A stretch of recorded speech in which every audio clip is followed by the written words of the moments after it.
Hello po! Ito po muli si Nanet ng Net Cooking. Ngayong araw pong ito ay magluluto tayo ng espasol. At ito po ang mga kakailanganin natin sa ating pagluluto. Meron po ako ditong 2½ cups of powder malagkit.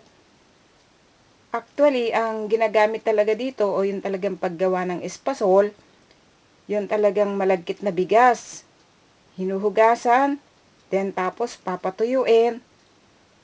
Pagkatuyo na yon o naibilad na, ay ibinubusa nila. Pagkabusa doon sa bigas, ipagigiling. So, yun ang ginagamit. Powder na mula sa malagkit. Kaya lang, wala dito. Ang nabibili lang natin ay yung talagang powder malagkit. Then, meron din po ako ditong 1 cup of granulated sugar. 1 can of coconut milk. 1 can of condensed milk. Vanilla extract. Then, lalagyan ko po siya ng jackfruit. Optional lang ito. Then, lemon. Actually, ang paggamit po nitong dun sa lemon sa Pilipinas, ang ginagamit talaga nila, kadalasan ay yung dayap.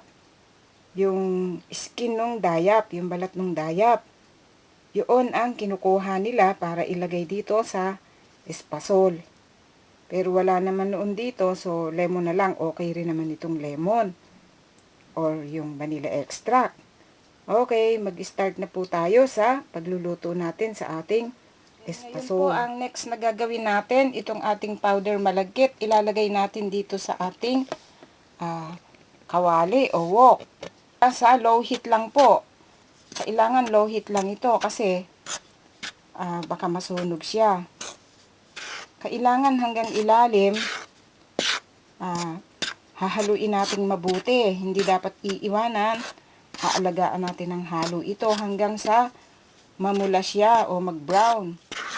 Ayan, medyo nag-i-start na siyang mag-brown.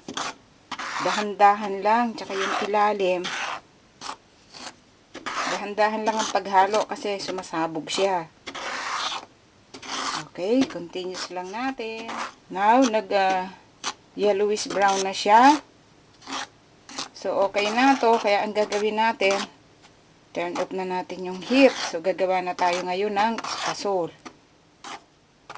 Then, ngayon, mag-i-start na tayong gagawin yung ating espasol. Kaya lang, ang gagawin natin, magtitira lang tayo ng bali 1/2 cup of this powder para gawin nating palabok mamaya doon sa magagawa nating espasol.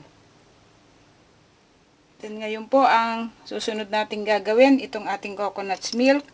Lalagay natin dito sa ating medyo malaki-laking kawali. Dito natin hahaluin yung ating espasol. Then hihintayin natin itong kumulo. Lagyan lang natin ng konting asin. Bali 1/4 teaspoon of asin. Okay, hihintayin natin kumulo itong ating gata. Then ngayon po kumukulo na yung ating coconut milk o gata. So, lalagay natin yung ating sugar. Pati na rin itong ating vanilla. 1 teaspoon of vanilla extract. At saka yung nases natin doon sa lemon.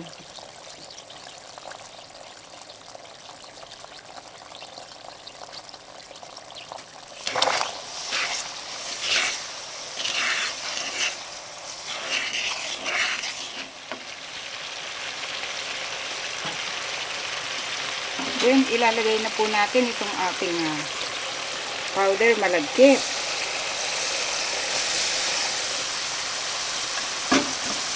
Ngayon, dito tayo magtatagal. Ito yung pinakamahirap na parte nito, yung paghahalo nitong ating malagkit. Ito na po ang nangyari dun sa ating malagkit. Sinipsip na ng powder yung ating gata.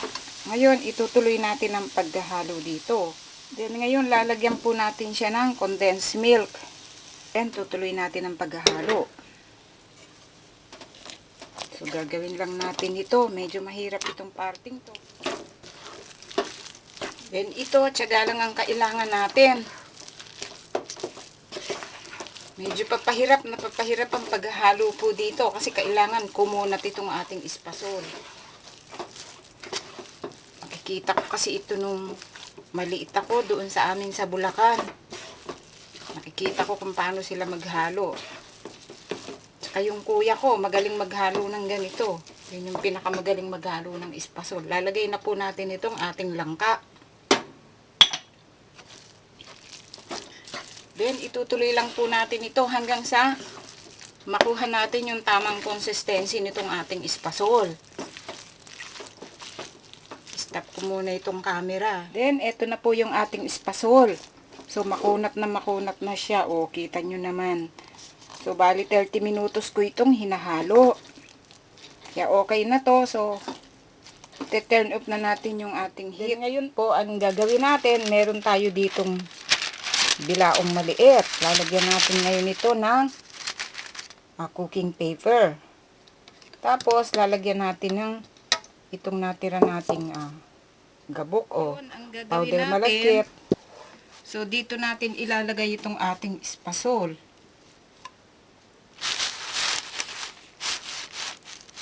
Ayan.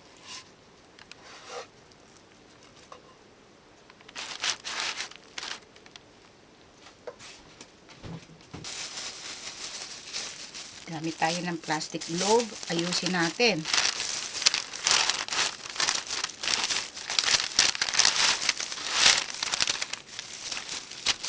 Mainit din. Heto na po yung ating espasol after na naiayos natin dito sa bilaong maliit.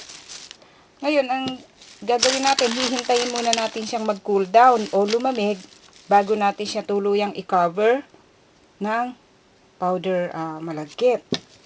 Okay, hintayin na po nating mag-cool down ganito. After 2 hours, malamig na itong ating espasol. Kaya ang gagawin natin, lalagyan na natin siya ng powder.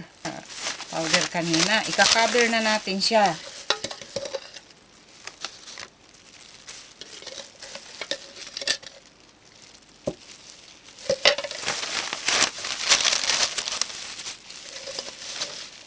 Tama-tama lang pala itong ginawa ko. Itinaro kong powder. Gagawin po natin ngayon, so kukuha tayo ng scissor. Gugupit-gupitin natin ngayon ito.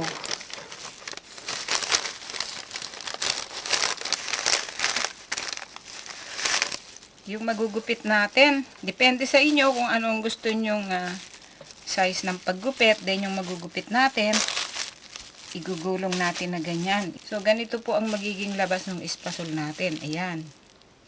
Itutuloy-tuloy lang po natin yung paggupit natin dito sa ating espasol hanggang sa matapos po nating lahat. Then, ito po ngayon ang kinalabasan sa pagkakagawa po natin sa ating espasol. At after natin siyang magupit-gupit, then pwede na po natin siyang iserve at kainin. Sana po nagustuhan nyo ang pagkakaluto natin sa ating reseping ito. Marami pong salamat. Ito pong muli si Nanette ng Net Cooking. Thanks po. Bye!